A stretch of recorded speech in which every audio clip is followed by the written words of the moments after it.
ეს არის 9 ნოემბერი და ვისაუბრეთ კოსოვოს კონფლიქტში საერთაშორისო ორგანიზაციების ჩართულობაზე და ჩვენი რესპონდენტი არის გურამ კონტუაძე. გამარჯობათ, წარვადგინოთ ხავი? მოკლედ, საერთო სპეციალიზაციის ადვოკატი, უფრო მეტად სამოქალაქო მიმართულები, ამჟამად მაგისტრი, ალბათ სადღაც ამ წელში უკვე დოქტორი, ბაკალავრიატი დაამთავრე საერთაშორისო სამართლის მიმართულებით, ეს ნიშნავს იმას, რომ დავიცავი კოსოვოს, აფხაზეთის და სამხრეთ ოსეთის საერთაშორისო შედარებითი სამართლებრივი ანალიზით. გარდა ამისა, გახლავართ სოხუმიდან, შესაბამისად კოსოვოს მაგალითს დღემდე უყურებთ, მათ შორის საერთაშორისო ორგანიზაციების გავლენას და აქედან გამომდინარე მცირე ცოდნა არა. გამომდინარე იქიდან საიდან ვარ, ეს მეტყველებს იმაზე, რომ კოსოვო ძალიან მაინტერესებს, იმიტომ რომ კოსოვოს მაგალითმა დიდწილად გადაწყვიტა 2008 წლის ომის არსებობა და ყველა საინტერესო იყო 2007 წელს შეერთებულ კონფერენციაზე წარმოადგინა, სადაც თქვი, რომ კოსოვოს მაგალითი და შემდგომში უკვე 2008 წლის აპრილის თვეში პუტინის ჯარების მიერ აფხაზეთში რკინიგზის რემონტი აუცილებლად გამოიწვევდა საქართველოს ტერიტორიაზე ომს. ახალი გავაგზავნოთ კითხვებით და დავიწყებთ თვითმფრინავად. როგორ შეაფასებთ ზოგადად საერთაშორისო ორგანიზაციების როლს კოსოვოს დამოუკიდებლობის მისწრაფებისა და რეგიონალური სტაბილურობის შენარჩუნების ბალანსის საკითხში? ეს ცოტა მრავალმხრივი საკითხია და როგორც ალბათ ზოგიერთი ექსპერტებით იმანის თქვა ეს თეორიების მიხედვით, ამის მიხედვით მსჯელობები მე მგონია, რომ ძალიან წარსულია. დღევანდელი დღის მოცემულობები ჩვენ რამდენიმე ორგანიზაცია არის მთავარი, EU-თა, ევროპის უსაფრთხოების თანამშრომლობის ორგანიზაცია, მეორე უკვე შემოდის აქ გვაქვს ჩვენ NATO, ჩრდილოატლანტიკური ორგანიზაცია და მესამე არის GAERO. ბოლოდან რომ დავიწყოთ, GAERO, მართალია დღევანდელი დღის მდგომარეობით უკვე GAERO-ში 114-მა სახელმწიფომ ცნო თვითონ კოსოვო როგორც დამოუკიდებელმა ორგანიზაციამ, მაგრამ ამასთან ერთად თვითონ GAERO-ს მანდატი ან არსებული წესწყობილება კრიტიკას იმსახურებს. იმიტომ რომ GAERO-მ სწორედ არსებული წესწყობილების საშუალებით დაუშვა ის, რაც მოხდა სერბეთში, მათ შორის ყოფილი იუგოსლავიის რესპუბლიკებს შორის. ანუ ქმედითი ბერკეტები აღმოჩნდა მხოლოდ და მხოლოდ NATO-ს. NATO აღმოჩნდა უფრო ქმედითი, ვიდრე GAERO.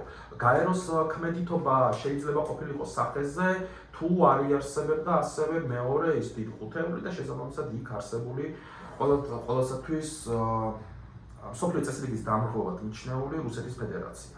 იმიტომ რომ მაგალითისათვის ერთ-ერთ მოცემულობაში, როცა უკვე GAERO-ს მანდატის ქვეშ უნდა ყოფილიყო შეჩერებულიყო სისხლისღვრა და ასე შემდეგ და ასე შემდეგ, რუსეთის ფედერაცია მაშინ წარმოგიდგენთ ლიბერალი ელცინი და ასევე თვითონ დუმა ამზადებდა კანონპროექტს და ასევე მოითხოვდნენ, რომ ტანკები დაძრულიყვნენ, რათა ხარი დაეჭირათ სერბი ხალხისათვის. თუმცა ყველაზე ქმედითი აღმოჩნდა ამ შემთხვევაში NATO, შემდგომში რომის სტატუსის მეშვეობით, მერე უკვე ჰააგა, სისხლის სამართალი და მეორე ნაწილი შემოდის აქ ასევე NATO. ანუ NATO-ს მიერ მიღებული გადაწყვეტილება რო არ ყოფილიყო ესეთი სწრაფი, შესაძლებელია ჩვენ უფრო მძიმე შედეგები მიგვეღო. ასე რომ თვითონ ორგანიზაციების შეფასებები რომ ვინ როგორ და რანაირად იქ ყველაფერი დამოკიდებულია ვინ არის ამ ორგანიზაციებში. NATO არის დემოკრატიული. დემოკრატია და მისი საფუძველი არის დემოკრატიული. GAERO დემოკრატიას თამაშობს, მაგრამ დღევანდელ დღესაც ვერ აჩერებს უკრაინაში სისხლისღვრას. მეორე ნაწილი რაც არის, მისი გუტიერეში პრეზიდენტია თუ თავმჯდომარეა, პუტინს ხვდება და შედეგი რა გვაქვს? შედეგი არა. ანუ ნებისმიერ დროს ჩინეთს ან რუსეთს შეუძლია სხვა ეგრეთ წოდებული დაბლოკო და რჩება. დღემდე რუსეთმა აღნიშნული არ გააკეთა რატო? იმიტომ რომ რუსეთის ფედერაცია სადღაც 100 სხვადასხვა რესპუბლიკით შედგება და მან ეს აღიქვა როგორც ეგზისტენციალური საფრთხე, რომ რესპუბლიკების მიხედვით შეიძლება დაიშალოს. იმიტომ რომ მაგალითად თათარსტანი რაც არის რუსეთში, ეს არის სამოკავშირეო სახელმწიფო. ანუ ის დამოუკიდებელი სუბიექტთან არის გათანაბრებული. მაგრამ თუ აღმოჩნდება, რომ მაგალითად კოსოვოს მაგალითი რომ გამოვიყენოთ, ხო? შეიძლება ჩრდილოეთ კავკასიაში სადღაც 7 სახელმწიფო გაჩნდეს. ანუ ამიტომ GAERO ვერ არის ისეთ ქმედითი ინსტრუმენტი, როგორც აღმოჩნდა NATO. ეგ არის ყველაზე მთავარი რა. ფიქრობ თუ არა, რომ კოსოვოში საერთაშორისო ორგანიზაციების ჩართულობა გრძელვადიანი სტაბილურობა შექმნა, თუ უფრო მეტად ეს შედეგები იყო ხანმოკლე და ამტკიცებს ამგვარ შეხედულებას. დღევანდელ დღეს კოსოვოში ხო მოცემულობაც როგორი გვაქვს, რომ იქ 10% მაინც ეგრეთ წოდებული ეთნიკური უმცირესობა სერბების.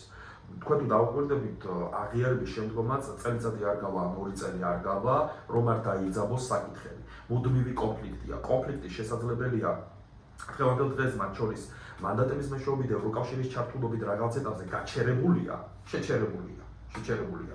მაგრამ გრძელვადიან პერსპექტივაში, ანუ თქვენ უნდა ვიცოდეთ ერთადერთი რამ და კოსოვოზე ჩვენ გვავიწყდება, რომ როგორც ჩვენთვის სვეტი ცხოველია, კოსოვოს ტერიტორია იგივეა სერბებისთვის.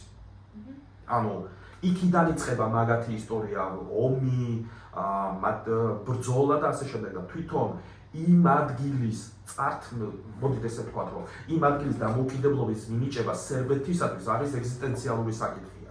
ეგ მხოლოდ ადგილი არ არის მაგათთვის. ეგ არის მათი, როგორ ვთქვათ, კულტურულ, სოციალურ, ისტორიულ ჭრილიდან ამოდიან. მე თუ არ ვცდები, ალბათ არ ვცდები, რომ პირველი პატრიარქიც კი იქიდან იყო. ანუ საპატრიარქო საყრდენიც კი იქ იყო. და შესაბამისად აქედან გამომდინარე გრძელვადიან ვადაში, გრძელვადიანში, როგორი მოწყობა უნდა იყოს, კი დღეს გასაგებია, მაგრამ საერთაშორისო წესრიგი არის ძალიან მყიფე და ეს გამოაჩინა როგორც პირველმა მსოფლიო ომმა, მეორე მსოფლიო ომმა, ცივი ომის დამთავრებამ და უკრაინის ომმა. ანუ სინამდვილეში ვიღაცამ რო თქვას, რომ იცი რა, გრძელვადიანი მშვიდობა, ხო? გრძელვადიანი მშვიდობის მიღწევისათვის, რასაც ალბათ ერთადერთი ორგანიზაცია, რომელიც მან უზრუნველყოფს, ეს ევროკავშირია. იმიტომ რომ ძირითად შემთხვევაში ომები რაზე იწყება? საზღვრები, ტერიტორიები. ჩვენ თუ ხსნით საზღვრების მიხედვით აღარ არის გადაადგილება პრობლემა, ასეთ შემთხვევებში რატო არ არის მაგალითად გერმანიასა და საფრანგეთს შორის ომი?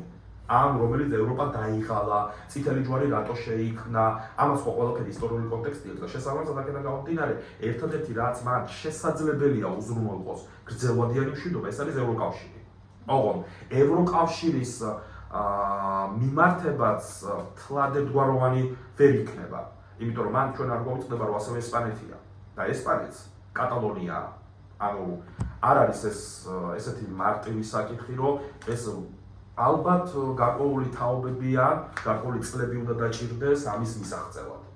მაგრამ განსხვავებით მაგალითად გაეროსაგან ევროკავშირი უფრო ეფექტურია მოლაპარაკებებში, იმიტომ რომ მაგალითად ინგლისელებსა და ირლანდიელებს შორის არსებული კონფლიქტი ვინ გადაწყვიტა ევროკავშირის ჩართულობით მოხდა. ევროკავშირის ჩართულობით მოხდა ჩრდილოეთ კვიპროსის პრობლემის მოგვარება და მენეჯმენტეს იქ უბრალოდ შემდგომში მეორე კვიპროსმა თქვა შეერთებაზე და ასე შემდეგ და ასე შემდეგ. ანუ ალტერნატივას გასაგებია რომ არ გააჩნია, მაგრამ ერთადერთი არის ის, რომ თვითონ ახლა მიმდინარე გაფართოების პროცესი სხვა ამისი კონტექსტია, რომ სინამდვილეში ევროკავშირისთვის ეს არის ეგზისტენციალურ საკითხამდე დადის, რომ დემოკრატიამ უნდა გაიმარჯვოს.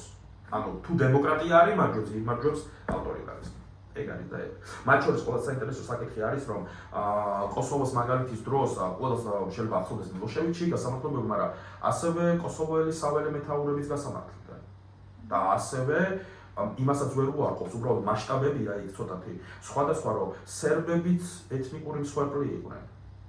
ანუ სერბებიც გახდნენ, მაგრამ მთელი პრობლემატიკა იმაში მდგომარეობს, რომ სახელმწიფომ დაუშვა მაშინ უმცირესობის მიმართ გენოციდი. ასე რომ შესაბამისად აქედან გამომდინარე ეს ერთ-ერთი მიზეზიც არის ასევე ის, რომ სერბეთს უნდა თუ არ უნდა დიდ კონტექსტში და სურათში უწევს ანგარიში გაუწიოს რუსეთს. მისთვის ევროკავშირი რა თქმა უნდა მისაღებია, მაგრამ გამომდინარე საკუთარი აი ამ საკითხიდან ის უფრო მკვეთრად, უფრო დაახლოებულია რუსეთის ინტერესებთან, ვიდრე ევროკავშირის ინტერესებთან. რამდენად შეცვალა საერთაშორისო ორგანიზაციებმა კოსოვოს უნიკალური სოციალურ-პოლიტიკურ კონტექსტთან სტრატეგიების ადაპტირება, იყო თუ არა ამ შემთხვევაში, რომ მათმა პოლიტიკამ არასასურველი შედეგები გამოიწვია. იცი როგორ არის, მთელი პრობლემა ზუსტად იქიდან დაიწყო, რომ კოსოვოს მაგალითი ჩვენ ვაღიარებთ, მაგრამ ეს არის გამონაკლისი. გამონაკლისი რატომ? ანუ გამონაკლისი იმის გამო, რომ კოსოვოელი ალბანელები გახდნენ ეთნიკური გენოციდის მსხვერპლები.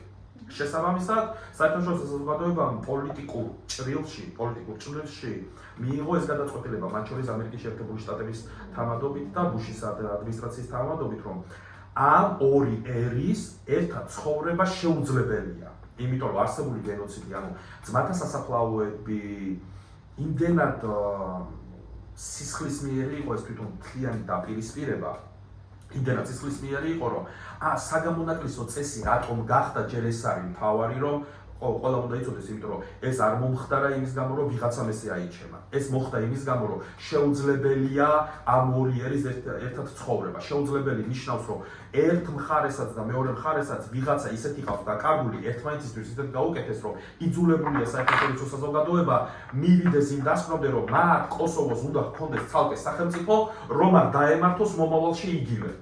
იმიტომ რომ მომავალი ხო განსაზღვრება აწმყო და წარსული. წარსულის მიხედვით, ხო, ეხლა თუ ჩვენ კოსოვოს ისტორიაში ჩავდივართ, იქ იყო კულტურული ავტონომიაც, იყო რაღაც ავტონომიებიც იყო და კი, ბევრი რამე იყო, მაგრამ მეორე ნაწილი არის, რომ 90-იანებში და კოსოვოში შემდგომში ამ სისხლის ღვრა გამოიწვია ეს და მეორე ნაწილი არის, რომ ამავე დროს თუ სოციოლოგიურად შევხედავთ, კოსოვომ კიდე ახალი ომის ტაქტიკა და სტრატეგია შემოიტანა, New Wars უწოდებდნენ, სახელი არ მახსოვს, რომელმაც თქვა რა, რომ იმარჯვებს ის, ვისაც მეტი მსხვერპლი ყავს. ანუ კი არ იმარჯვებს ის, ვისაც ნაკლები ყავს. ის, ვისაც დიდი მსხვერპლი ყავს, იმიტომ როცა საბაკალავროზე მუშაობდი და მათ შორის შემდგომში რო ვაკვირდებოდი, ერთ-ერთი ესეთი გამოკითხვა იყო, რომ იმ პერიოდში, როცა ეს კონფლიქტი მიმდინარეობდა და არ იყო კიდე ეს საშკაროზე გამოტანილი და ამდენ მსხვერპლზე არ იყო, სადღაც 25% იყო ამერიკელების თანახმა, რომ მოხდარიყო სამხედრო ინტერვენცია. მაგრამ შემდგომში უკვე იმ ეთნიკურმა წმენდანმა და ამდენი ადამიანის დაღუპვამ უკვე შეცვალა საპირისპირო 75% იყო თანახმა. შემდგომში ნატოს მოუწია ჩარევა. ის საინტერესოა ასევე საერთაშორისო ორგანიზაციებში, რომ მაგალითად სტრასბურგმა ზუსტად ამ საქმეებში მიიღო საგამონაკლისო გადაწყვეტილებები. როცა დაახლოებით ესეთი რამე იყო, რომ სერბეთში ჩამოვარდა ბომბი, გადაიწყო ვიღაცა და უჩივლეს ნატოს. და ტერიტორია სტრასბურგმა ერთ-ერთი საგამონაკლისო იყო, როცა არ დაადანაშაულა ნატო. რაღაცა სისულელე მიზეზის გამო, მაგრამ ეგრეა და ეგრე. ხო არ გავიქეცი მე თემას ალბათ.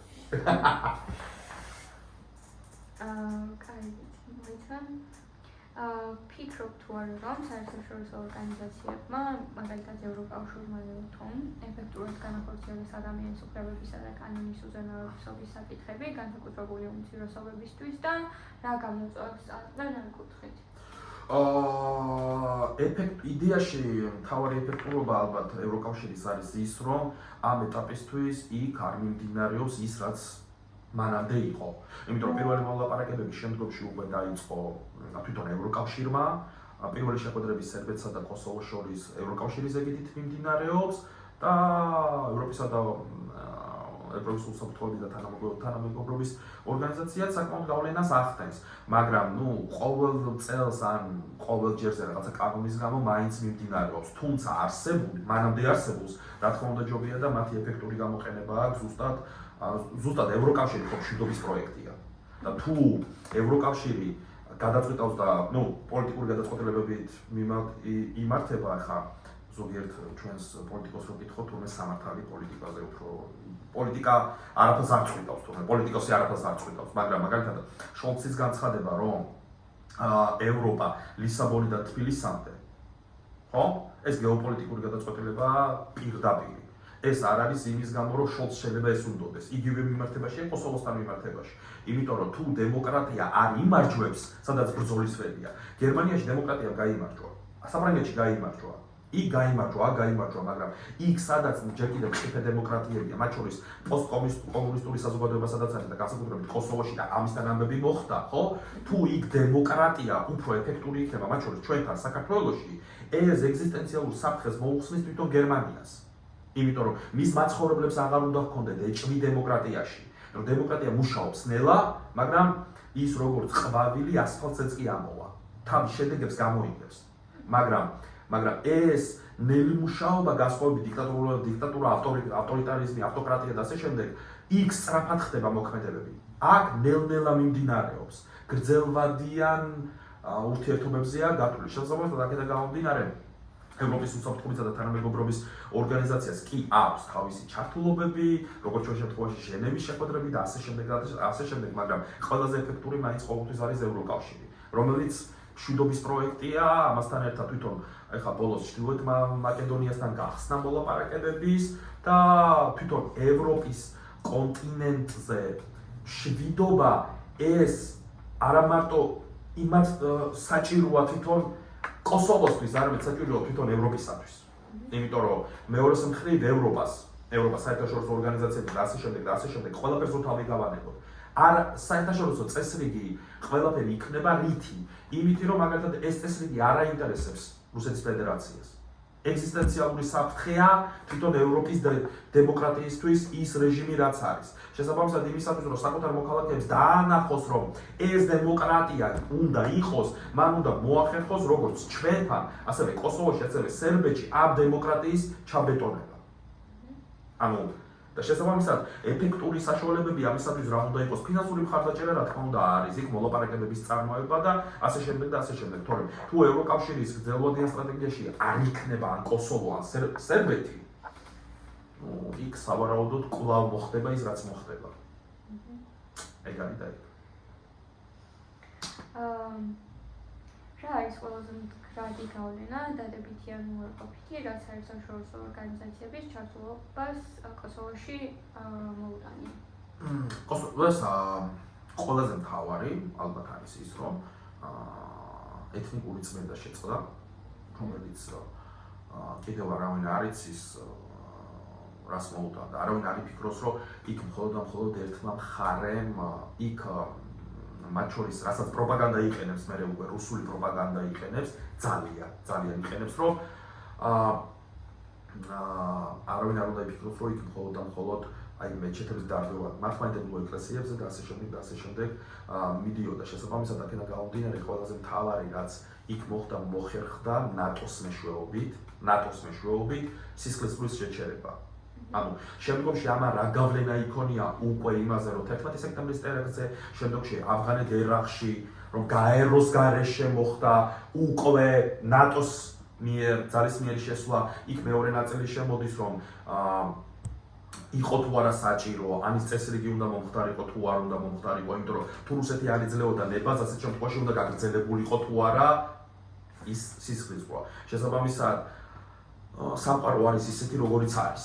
აქედან გამომდინარე ყველაზე ეფექტურად იმუშავა ნატოს ძალებმა, მისმა საჰაერო ძალებმა და ყველაზე უფრო მნიშვნელოვანია იქ არავის არ მოუხდერია არც ანექსია, არც ოკუპაცია სერბეთის. თუმცა ისიც ნამდვილი ფეიკია, რომ სერბებს ბომბაუდნენ მართლმადიდებლები აღდგომაზე და გილოცავთ აღდგომას ეწერა რაღაცა ბომბებზე. ეს სისულელე ეს წმინდა რუსული პროპაგანდაა და შესაბამისად აქედან გამომდინარე ყველაზე ეფექტური ნატო აღმოჩნდა. ანუ აი მაგალითად ჩვენთან 2008-ში დაარქვეს რუსებმა ქართულად როგორ არის იძულებითი მშვიდობისკენ მიყვანა. მაგრამ ეს მაგათ კი არ მოუგონიათ ეს ნატოს ეგრეთი პროპაგანდისტული ის იყო რომ ძალის მეშვეობით მშვიდობის დამყარება რა ეს რეიგანისგან მოდის რესპუბლიკელები და შესაბამისად იქ გამოიხენეს რა ძალის მეშვეობით მშვიდობის დამყარება და შესაბამისად ყველაზე ეფექტური აღმოჩნდა კი ნამდვილად აღმოჩნდა ნატო. თავისი სიძლიერის, ლოჯისტიკის, ბევრი რამის და ყველაზე უფრო მთავარი არის რომ იბომბებოდა სამხედრო ობიექტები და სამხედრო ობიექტების დაბომბვის მეშვეობით, დაახლოებით თვენახევარ-თვრის მეშვეობით ბოლოს და ბოლოს შეწყდა სისხლისღვრა. იმიტომ რომ ამას უკვე ვეღარ უყურებდა კონკრეტულად საერთაშორისო საზოგადოება, იმიტომ რომ ამან იმხელა მასშტაბი მიიღო, რომ მაგ დროს კიდე სერბია ჩერნოგორია იყო. შემდგომში მოხდა სერბეთის და ჩერნოგორია კიდე სხვა ის გახდა. ეხლა გამოვიწყდა სხვა სახელმწიფოა ჩერნოგორია რაღაცა. ჩვენ ვეთამაშებდით ფეხბურთში. წინაზე ყავდა ჩერნოგორია რაღაც ეგეც ხოს ის კიდე სახელმწიფოება დაიშალა რა. ანუ ის შეკოწიწებული რაღაცა ძალიან შეკოწიწებული სერბები, ხორვატები, სლოვენიელები, ისინი ყველაფერი, რომელიც კომუნისტებმა მოუტანეს იქ თვითონ ბალკანეთს ვერაფერი ვერ უზრუნველყო. პირიქით გამოიწვია ეს სისხლისღვრა და საპირისპიროდ ევროკავშირმა და მისმა ჩართულობამ, მათ შორის ნატოს სიძლიერის გამოყენებამ უზრუნველყო გრძელვადიანი მშვიდობა და ეფექტური აღმოჩნდა. ამ ეტაპისთვის კი დაპირისპირებები არის, მაგრამ არ არის იმ დონის დაპირისპირებები, რომ ეს ყველაფერი ხდება. თან მოლაპარაკებები მან რა არის, რომ უფრო მეტად მიმდინარეობს ჰუმანიტარულ საკითხებზე მიმდინარეობს. იქ სერბეთი არასოდეს არ მგონია დათანხმდეს, რომ როდესმე ცნობს კოსოვო. და საერთაშორისო საზოგადოებაზე უბრალოდ იმხელა გავლენა სერბეთს არ აქვს დღევანდელ დღეს. ჩვენი кейსების რაგან განსხვავებით იქ 114 სახელმწიფოა, რომელიც ცნობს. ჩვენთანაც მაგალითად ჩვენ არ ვცნობთ, მაგრამ UEFA-ს ეგიდით ვეთამაშებით. ანუ უყურეთ, არ არის თლად ყველაფერი ისე, როგორც ყველას უნდა, იმიტომ რომ იქ მეორე ნაწილის სიმართლე არის, რომელიც საერთაშორისო საზოგადოებაში არის, რომ ეთნიკური წმენდა ჩვენგან განსხვავებით იქ სერბებმა განახორციელეს. ჩვენთან ჩვენს მიმართ განახორციელებდა. და რეტროსპექტივაში იყო თუ არა რაიმე კრიტიკული შესწავლები, ამას კოსოვოს ტრაექტორია შეცვალა იქნება ეს დადებითად თუ არ ვაკეთებ. მე უბრალოდ ალბათ ვიტყოდი, რომ ერთან ლიგის მერე გაეროს ასეთი სახით არსებობა და განსაკუთრებით ცივი ომის მერე დასრულების და საბჭოთა კავშირის დასრულების მერე უფრო ეფექტური ორგანიზაციის ან გადაწყვეტილების მიღების არარსებობა მოიტანა ეს. იმიტომ რომ ძლიერ მოთამაშეებს, მათ შორის ახლა 5 დიდი ძლიერი მოთამაშისგან და ორი ყოველთვის თავისი ინტერესებით ხელმძღვანელობს და არა დემოკრატიით. შესაბამისად, ის სისხლისღვრაც გამოწვეულია და კიდევ ბევრი სისხლისღვრა იქნება ალბათ გამოწვეული, სანამ გაერო ასეთი სახით იარსებებს. იმიტომ რომ ახლა მაგალითად ძალიან დიდი სკანდალია აღგორებული ლიბანში, ისრაელისადაც შევიდა. რას აკეთებდნენ გაეროს დამკვირვებლები. უმეტეს შემთხვევაში იღებდნენ ქრთამს და არაფერი არ ხდება. როცა ჰეზბოლა ყველა ვიცით რა არის. შესაბამისად, ეს ინსტიტუტი სადღაც 50000 კაცი მუშაობს. 50000 კაცი და რაღაცა, როგორ არის, იცით რომ რაღაც სარეკომენდაციო ხასიათს ატარებს. რა ის გუტიერეში არის, არც არის, რაღაცებს ბოდიალობს, ჩემთვის ბოდიალობს ბოდიში ხა შეიძლება სამეცნიერო და რაღაცა სიტყვებს არ ვიყენებ, მაგრამ ეხა ადამიანი რომელიც წავალ თავი დურთა შეხვდა პუტინს, რაზე უნდა ელაპარაკო? ანუ რომ მაგას უჩდები, ანუ რაზე? შესაბამისად, ეფექტური ორგანიზაცია, როგორც კანონზეა. კანონს თუ არა აქვს სანქცია, ეგ რეკომენდაციაა. და გაეროს წესებს ვინ ემორჩილება? ვინ ემორჩილება დღეს გაეროს წესებს? ვინ? მაპატიეთ, მაგრამ თუ საერთაშორისო სამართლეობის კუთხით შევხედავთ, ზოგიერთ შემთხვევაში ამერიკის შეერთებული შტატებიც არ ემორჩილება. ეს იწვევს რას? ქმედება უკმედება. იქ გასაგებია ერთი შეშლილი დიქტატორი ყავთ რუსებს და იქ დემოკრატია არ არსებობს და იქ დემოკრატია მაინც იმარჯვებს იმ გაგებით რომ ავღანეთიდან ჯარები რო გამოვიდა დემოკრატიის დამსახურებაა. მაგრამ ჯარები რატო შევიდა? ეგ დემოკრატიის უკუსლა იყო თუ წინსვლა იყო? ეგ უკვე სტრატეგიული ჩემი წლის ტერიტორია. ამიტომ მაგაზე ნაკლებად მაქვს პრობლემა რა. და ბოლოსკენ რა განსხვავებს კოსოვოს უნიკალურობის საკითხს, თუნდაც სხვა кейსებისგან, თუნდაც ბოსნიის საკითხი ან ტიმორის აღმოსავლეთ ტიმორის საქმისგან, რაც შედარებით უნიკალურია. მოდი უფრო მეტად, ტიმორი გასაგებია, მაგრამ საქართველოს რო ავიღოთ რა, სამაჩაბლო იქ საინტერესოა სამხრეთ ოსეთია, თუ სამაჩაბლო ნაწილი ტერიტორია, სამხრეთ ოსეთი თრია ტერიტორიას მოიცავს, არ მოიცავს, რა ტერიტორია იყო, ესეც უნდა რაღაცა სისულელე ფეიკი უნდა დავანგრიოთ და ყველა უნდა გაიგოს, რომ ბორდერიზაცია რომელიც მიმდინარეობს, რომელიც მიმდინარეობს და მაგას უაბრალებენ, ვიღაცას უაბრალებენ წინა ხელისუფლებას, მაგათმა მონიშნეს რაღაც ტერიტორია სისულელეა. აი ნებისმიერ საქართველოს თავდაცვის მინისტრი რომელიც იყო, არის და იქნება, აინტერესებს ერთადერთი რამე. რა რუკით ხელმძღვანელობს საოკუპაციო რეჟიმი, რომ ეს შემოსახვდეს. ეხლა გადავიდეთ, რომ მთავარი განსხვავებები კოსოვოსი რა არის ჩვენთან მიმართებაშიც და რუსეთი ამას ვერასოდეს ვერ გამოიყენებს. ხო, არის ის, რომ ჩვენ შემთხვევაში ჩვენ ქართველები გავხდით ეთნიკური წმენდის მსხვერპლი, გენოციდი ჩვენ მოგვიწყვეს, როგორც სამაჩაბლოში, ასევე აფხაზეთში. და შესაბამისად აქედან გამომდინარე კოსოვოს მაგალითი ჩვენთან იმიტომ არ არის, რომ კოსოვოში კოსოვოელი ალბანელები გახდნენ გენოციდის მსხვერპლი. ანუ ზოგიერთ შემთხვევაში, რომ თუ წაიკითხავ დოკუმენტები არის, მთლიანი სოფლებიდან 100-200 კაცი ერთ საფლავში. ანუ იმდენად დიდი დიდი იყო, რომ აქ უკვე პოლიტიკური გადაწყვეტილება უნდა მიიღოს საერთაშორისო საზოგადოებას, რომ კი გაეროს მანდატის და რაღაცის მანდატის ქვეშ უნდა ყოფილიყო, მაგრამ საბოლოოდ რისკენ მიდის. ანუ ეს ხალხი შეძლებს ცხოვრებას სერბებთან ერთად. კარგით, დაუშვათ და სერბებთან ერთად უნდა ეცხოვრა. ვინ აიღებდა